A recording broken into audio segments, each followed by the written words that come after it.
জনপ্রিয় নেত্রী বেগম খালেদা জিয়ার সমসাময়িককালে মৃত্যুবরণকে কেন্দ্র করে সবাই তারেক রহমানকে এতিম মনে করে। এই কারণে আমাদের প্রত্যেক কর্মসূচিগুলোতে মা বোনদের উপস্থিতি অনেক বেশি। আমরা আসলে দেখতে পাচ্ছি যতই দিন যাচ্ছে হ্যামিলিয়নের বাসিওয়ালার মতো ছুটছে আপনার পিছনে, এবং আপনার মার্কেটকে বিজয় করার জন্য আমি যদি দর্শকদের বলি আমার পিছনেই মানে মহিলাদের যে উপস্থিতি, আসলে এর মধ্য দিয়ে আপনার প্রচারণায় এবং আপনার নিজের আত্মবিশ্বাস এবং জয়ের ব্যাপারে আপনার কতটুকু আশাবাদী? আমি এর আগেও বলেছি যে বগুড়া বিএনপির একটা ঘাঁটি এবং শিখগঞ্জ বগুড়ার মধ্যে স্বাভাবিক কারণে শিখগঞ্জের মানুষের আকাঙ্ক্ষার প্রতিফলন ঘটেছে। এখানে প্রার্থী এবং প্রতীক দুটাই মানুষের পছন্দ হওয়া এবং দীর্ঘদিন যাবত শিখগঞ্জের রাজনীতির সাথে আমি সম্পৃক্ত থাকা, এখানকার বিশেষ করে জনপ্রিয় নেত্রী বেগম খালেদা জিয়ার সমসাময়িককালে মৃত্যুবরণকে কেন্দ্র করে সবাই তারেক রহমানকে এতিম মনে করে। এই কারণে আমাদের প্রত্যেক কর্মসূচিগুলোতে মা বোনদের উপস্থিতি অনেক বেশি এবং সেই কারণেই মা বোনদের ঢল নেমেছে এবং তারা একজোট হয়েছে। তাদের স্বামী সন্তানদের পাশাপাশি তারা এবার ভোট কেন্দ্রে যাবে, যেহেতু দীর্ঘদিন পর তারা ভোট দেওয়ার সুযোগ পাচ্ছে এবং গিয়ে ধানের শেষে ভোট দিয়ে বিপুল ভোটে বিজয়ী করবে।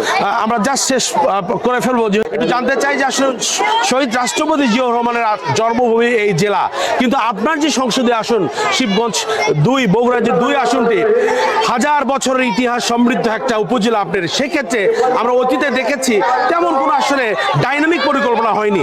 সেক্ষেত্রে আপনার বক্তব্যগুলোতে আমরা শুনেছি এই আসনটিকে নিয়ে আপনার নির্বাচনী এলাকা নিয়ে এই যে হাজার বছর ইতিহাস সমৃদ্ধ যে আপনার নির্বাচনী আসন, এই ডাইনামিক কি পরিকল্পনা আপনার আছে? মহাস্থানগড় পর্যটন কেন্দ্রকে আরো আধুনিকায়ন করা হবে। আর এটা কৃষিভিত্তিক নির্বাচনী এলাকা, কৃষির যে পণ্য এগুলো যাতে বাজারজাত করবার জন্য প্রক্রিয়াজাত এরিয়া করা, আরো আলুর হিমাগার নির্মাণ করা এবং দেশের বাইরে যাতে শিখগঞ্জ থেকে সবজি যায় এবং আরো মানুষের যাতে কর্মসংস্থান তৈরি করা যায় সে ব্যাপারে পদক্ষেপ নেওয়া হবে। পূর্ণনগরটা নিয়ে কোনো স্পেশাল মহাস্থান নিয়ে তো বড় ধরনের পরিকল্পনা আছে যাতে পর্যটকরা দেশি এবং বিদেশি পর্যটকরা যাতে এখানে আকৃষ্ট হতে পারে সে ব্যাপারে প্রয়োজনীয় পদক্ষেপ গ্রহণ করা।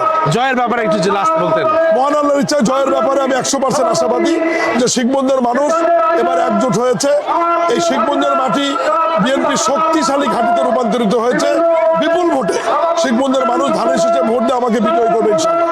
আমার সাথে যুক্ত হয়ে আসলে এই 54 বছরে পিছিয়ে পড়া শিবগঞ্জ, যেমন আজকের আমার প্রার্থী মিশাহ আলম বলছেন নির্বাচনে জয়লাভ করলে একটা আধুনিক এবং অত্যন্ত মানসম্মত উপজেলা তিনি গড়তে চান, এমনটাই কিন্তু আজকে মোহনার ভাবনায় তিনি যুক্ত হয়ে আমাদেরকে জানালেন। আবার কোনো প্রার্থী নতুন সংসদে আসুন, আমরা যুক্ত হয়ে তাদের কথাগুলো আপনাদের শোনার চেষ্টা করব। সে পর্যন্ত সবাই ভালো থাকবেন, সুস্থ থাকবেন, মোহনা টেলিভিশনের সাথেই থাকবেন। আল্লাহ হাফেজ।